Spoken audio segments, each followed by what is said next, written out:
Date and time check. September 24, 2025.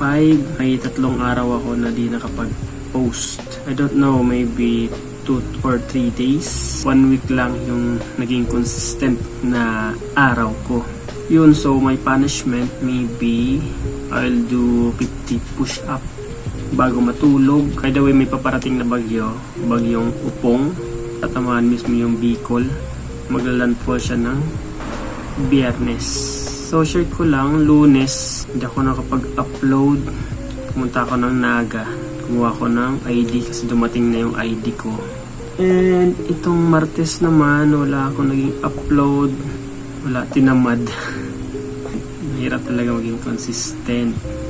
Meron ako na narinig sa isang mentor, paulit-ulit na ginagawa and expecting the different result.